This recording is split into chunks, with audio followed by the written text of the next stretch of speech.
Hello again everybody, back with another video.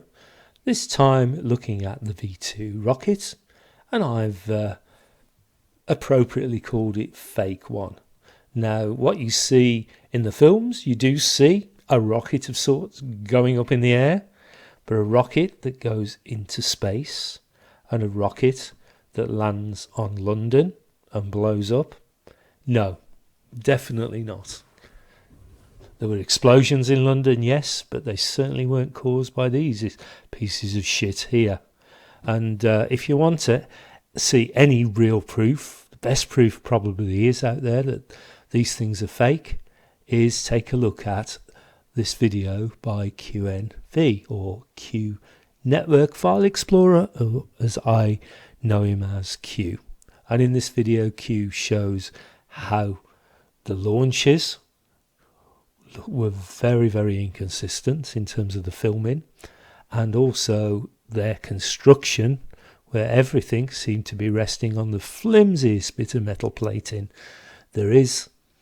Construction was rubbish. So yes, there was something that went up, but it certainly didn't go into space, and it certainly didn't land on London. And as Q also pointed out, this thing allegedly came hurtling back into the atmosphere, nose first, at many thousands of miles an hour, with a thin bit of metal sheet covering the warhead, which is a highly explosive amatol, and it didn't explode. And that's a difficult thing to explain too. So just a bit of code. Of course, there's always code. This is the British response to V1 and V2, so the buzz bomb and the rocket basically. And bear in mind, this rocket paved the way for the moon landing hoax, for the space hoax, and also for the nuke hoax, because this was the first ballistic missile. And basically put fear into people. And fear is what the ruling organisation of this world, probably via the Freemasonic movement, wants. Scared people do not think straight and won't see through the shit that's in front of them, basically. Just so that it says this is about the war, and it says in the first 2 years of the war, German bombers attacked British cities, causing great damage and loss of life. Roughly 43,000 people were killed and 2 million made homeless. So there's our 4 plus 3 for a 7, and our 7 by 2 for 7. This talks about the people of Britain called the V1 buzz bombs. So did they call them that, or was that term put into their psyche by the ruling world order? Well, just look at buzz bombs in Pythagorean numerology. It's 36 for 3 sixes for 666.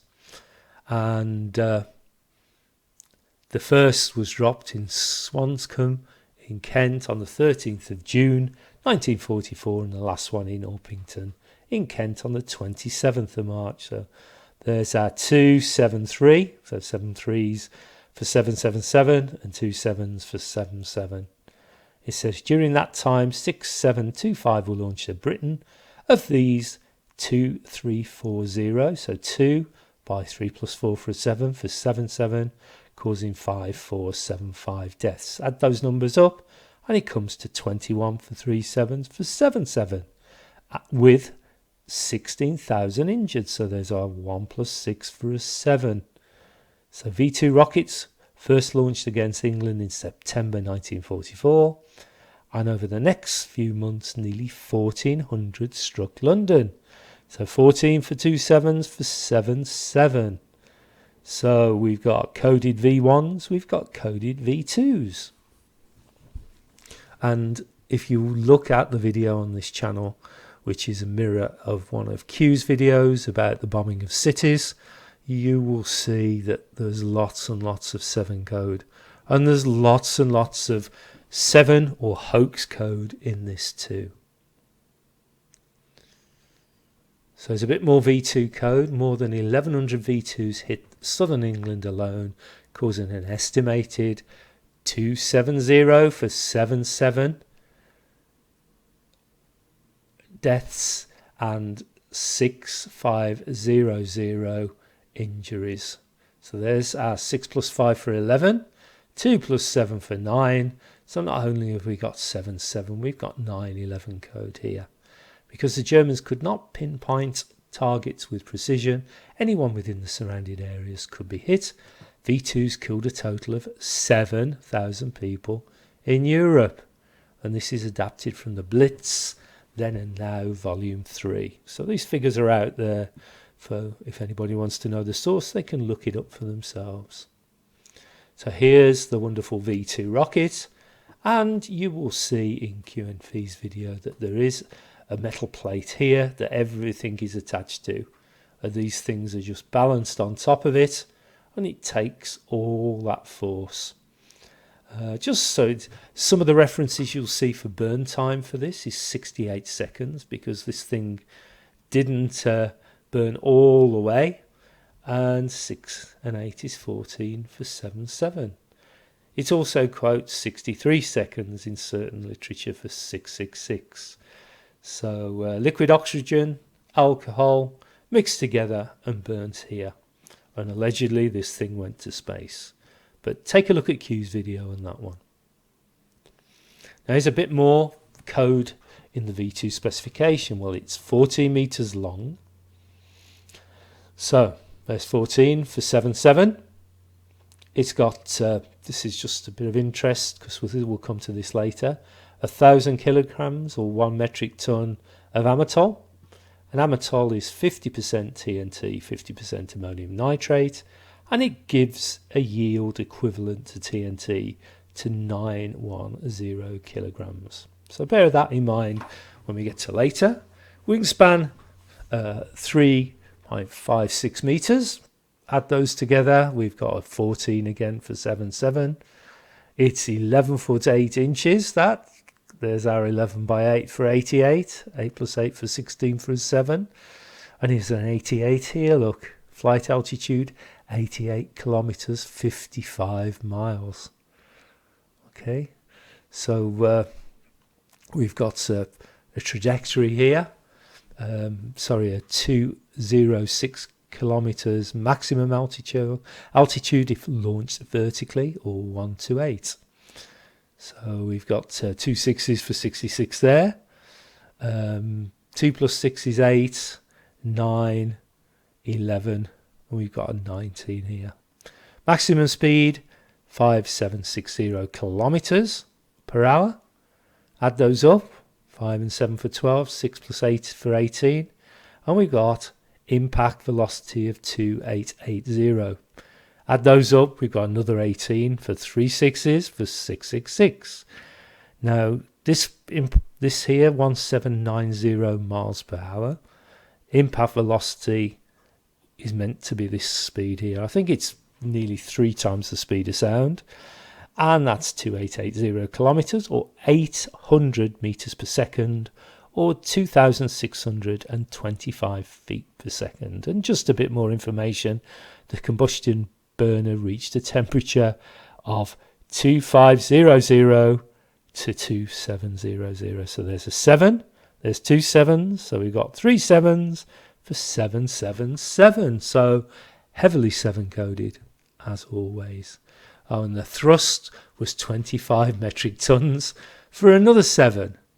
Now, just to give you an idea of how fast this is probably about as small as I can make it on this little diagram here, but it's probably about 2/3 the size of that relative to this Burj Khalifa building, which is 828 meters. So bear in mind the impact velocity is 800 meters per second. Then this thing is going to drop down and explode in basically 1 second. So what would that look like? Well, it would look like that. Bang. Now all the literature you read says it went so fast you couldn't see it. Well, could you see it then? I saw it then.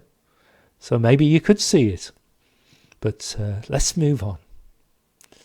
Okay, so just bear in mind that impact speed there of that rocket is basically 800 meters per second or 1790 miles per hour. Now this is a video that probably a lot of you have seen. It's an F4 Phantom on a rocket sledge with an impact speed of 500 miles per hour, and it's crashing into this big concrete barrier. So the V2 impact velocity is 3.5 times greater than this. So I'm trying to get an idea of what would happen when the V2 hit the ground. So let's just play this video. There we go, look. Absolutely smashed to smithereens. Now the 2 jet engines are in that and everything. Here's another view of it. I think the only bit that survived were the ends of the wings that didn't hit the concrete barrier, and they carried on. But basically smashed to bits, which I think, if you imagine something that is, you know, fairly low density overall, hitting a concrete barrier and stopping within a few milliseconds, is going to fall to bits. So it's another view. So imagine the V2 rocket, flimsy construction, hitting the ground 3.5 times faster than that. Then there's not going to be a lot left of it. Okay, so it would have smashed to smithereens, but let's just assume that rocket hits the ground and it just squashes instantly with a mass of it. It will blow up as well because it's meant to have a warhead on. So we can work out the deceleration force, because acceleration equals final velocity squared minus initial velocity squared, all divided by 2 times the distance. So we know the initial velocity is 800 meters per second, and we know the distance, let's say it's the height of the rocket that's been squashed flat, is 14 meters. So if we plug those into here, we get A equals 0 squared minus 800 squared divided by 2 by 14. That gives us basically a deceleration force of 22,860 meters per second squared. 1g is 9.81 meters per second squared, so divided by 9.8, we've got minus 2,330 g. Now, apologies, I see code there, guys, but this is just using the figures I have to work with, and look what we've got there. But anyway, the V2 empty weight is 4,539 kilos, so we can work out that impulse force, that impact force, by F equals, the force equals mass by acceleration. So let's work it in kilograms and meters per second squared. So we've got 4,539 times minus 22,860 meters per second squared. That gives us minus 103,800,000 newtons, or let's round it up to 104,000 kilonewtons. That is the same as placing a 10,600,000 kilogram weight, or a 10,600 ton weight on top of the rocket. Okay, and the time taken to decelerate to 0 in 14 meters can be calculated using V. The final velocity equals u plus at. So u is the initial velocity, and that's acceleration by time. So plug those figures in, and we get t equals 0.035 seconds. So it will squash flat in 35 thousandths of a second, or 35 milliseconds. Now, we said 10,600 tons, so this is slightly heavier, but it's in the right ballpark. This is HMS Belfast, and this thing weighs 11,500 tons.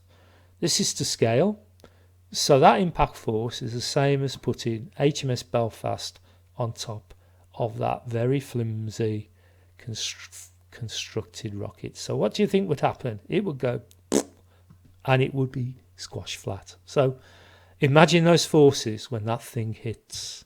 Now, we haven't just got the impact force, which is the ground effectively pushing up on the rocket as it impacts. We've also got a whacking great bomb in the nose of this thing. Now, this is a Mark 84 general purpose bomb. It's a US bomb, and I'm going to show you a video of this thing being dropped. Now this one has a TNT equivalent of 506 kilograms, which is about, what's that, 2/3 of the bomb that was allegedly in the V2. Let's see what happens when that thing drops. So here we go. There's a few of them dropping. And bear in mind the trajectory of these things. Here we go. Come down pretty vertically, but look at the explosion. So that missile is going to be squashed flat with an impulse force like putting HMS Belfast on it. So that's going to be acting up on from the ground, and it's also going to have something which is, another third bigger than this explosion blasting up on it. So let's just have a look at that. So here we've got the V2, we've got a hit in the ground, we've got the impact force of basically 104,000 kilonewtons. We've got this explosive force all acting up on this thing of 910 kilograms of the equivalent of TNT. And that's going to happen in 35 milliseconds. That basically is going to squash, explode almost at the same time. And apparently, after the war, the British and Americans and Russians launched a further 86 captured V2 rockets. So there's our 8+6 for a 14 for another 7.7, just to throw another one in there. So you think, why is this old fool going on all about this? Well, we'll come to that. Okay, because this is an image, apparently, of a police officer examining the remains of V2 that hit London in September 1944. And you can find this article under 7 thoughts on V2 rockets bring sudden death to London. There's our 7. Now, just bear in mind what I've just explained. I showed you that Phantom 3.5 times slower, hitting the ground, blowing to bits, absolutely vaporized effectively.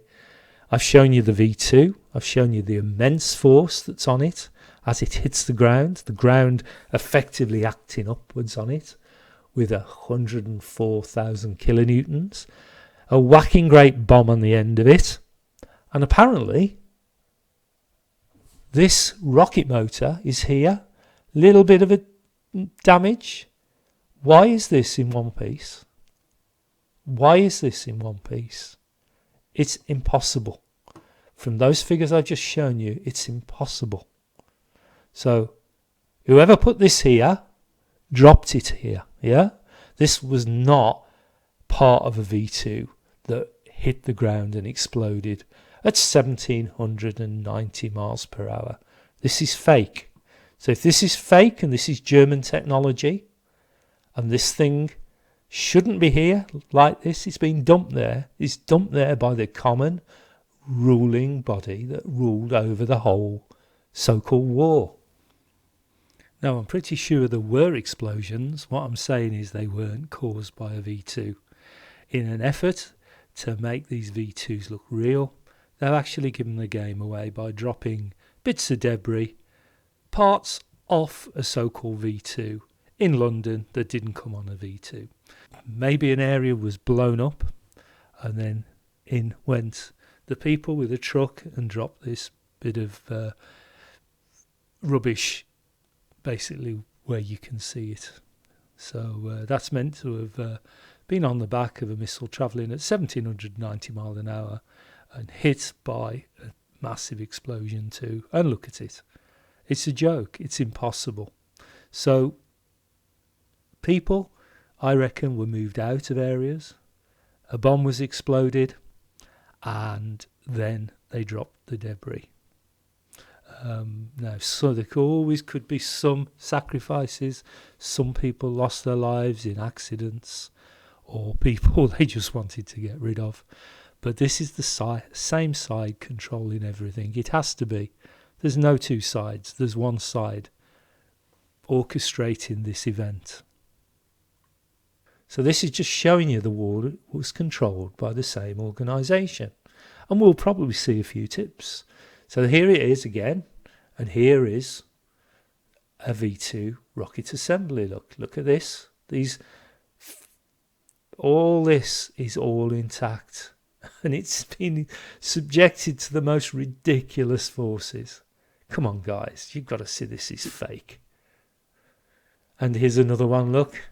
A guy in his lovely clean overalls, and he's inspecting this turbo pump that pressurizes the fuel into the rocket engine. And look at it. Here we go. No distortion, virtually fully intact. And of course, there's a symbolic shovel here. I'll explain that.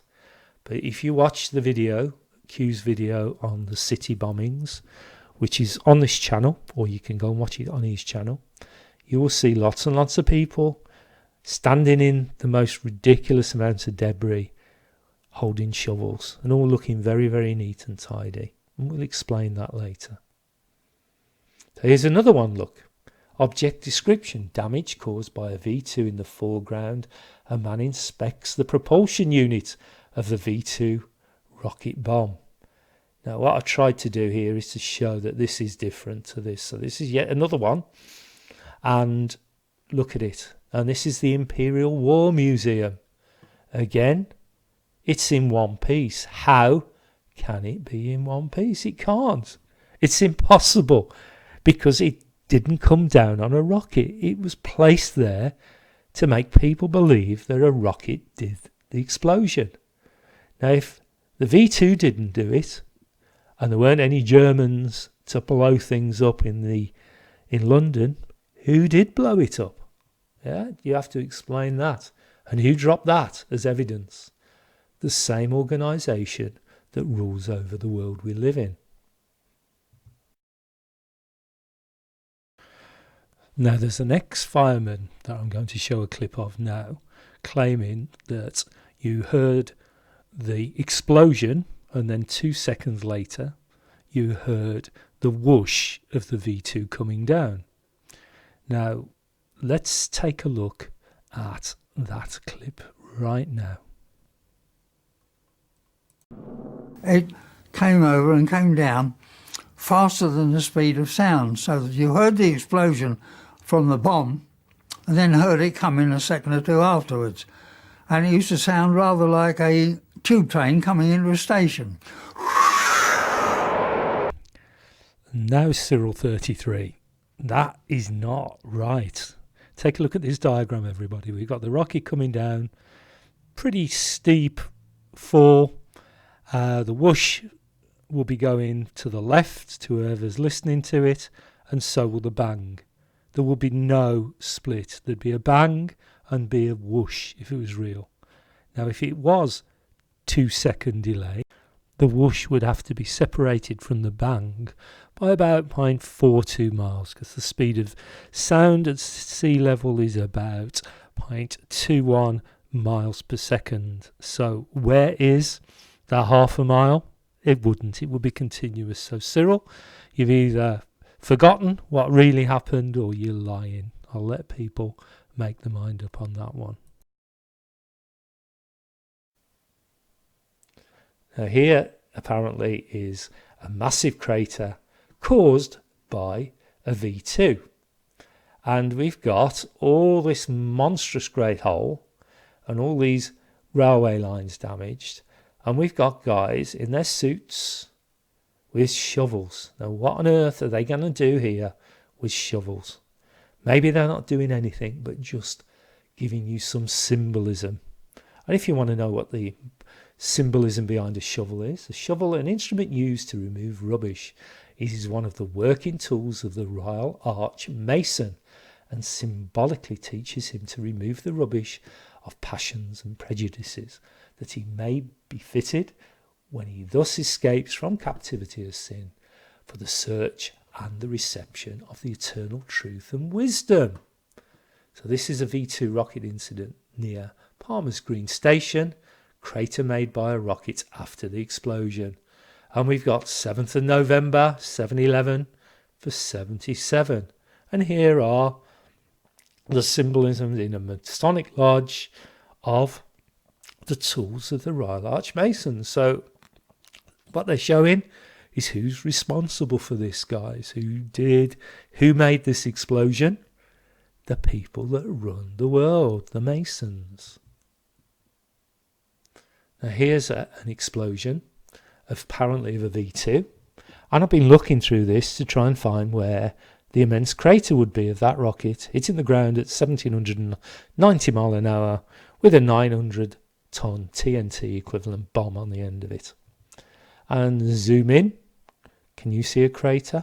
I can't see a crater anywhere. Here's another one.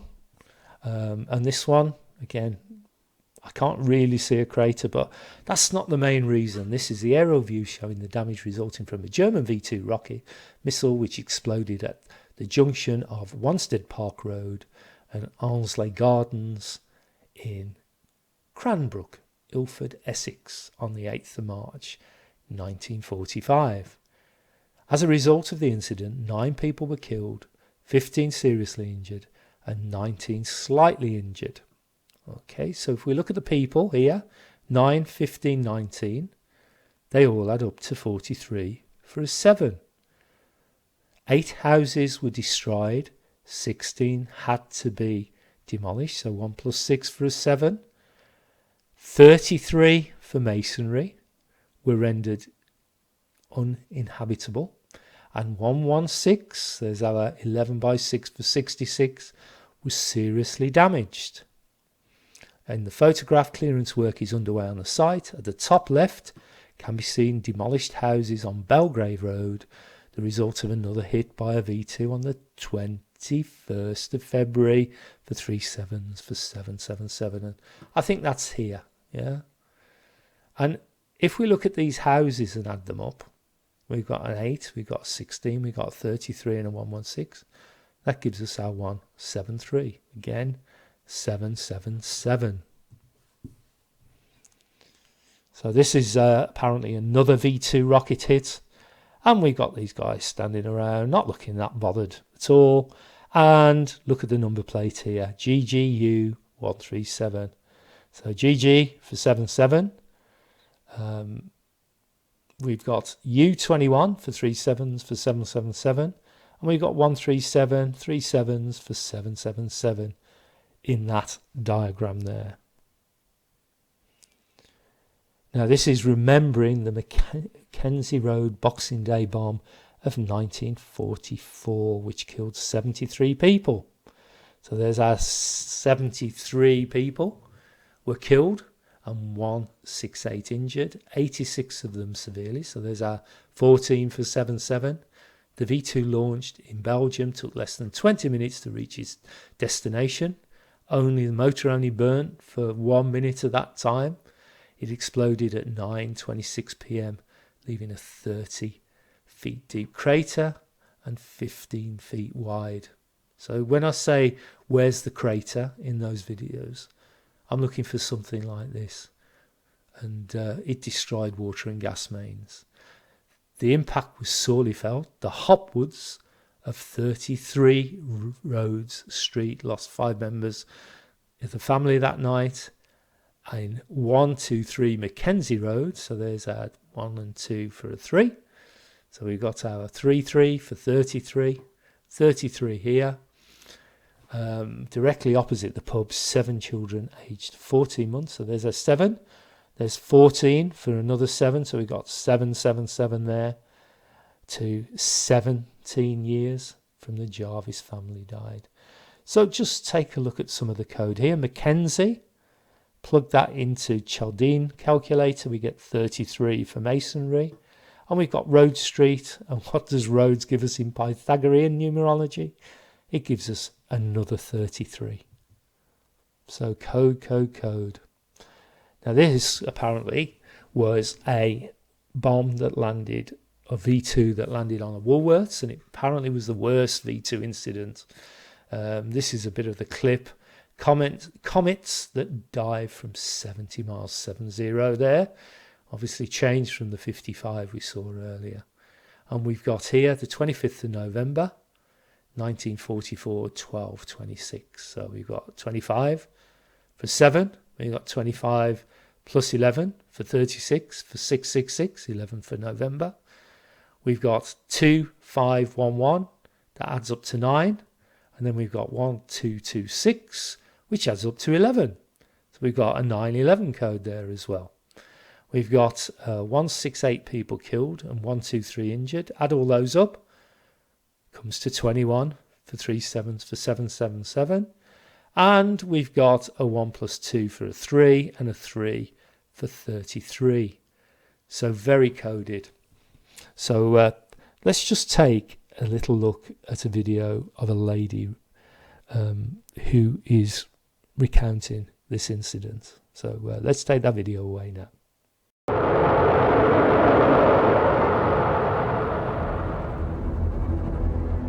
"60 days after the offensive began, the local Woolworths in Deptford, East London, was crowded with shoppers, mostly women and children, when a V2 hit the store.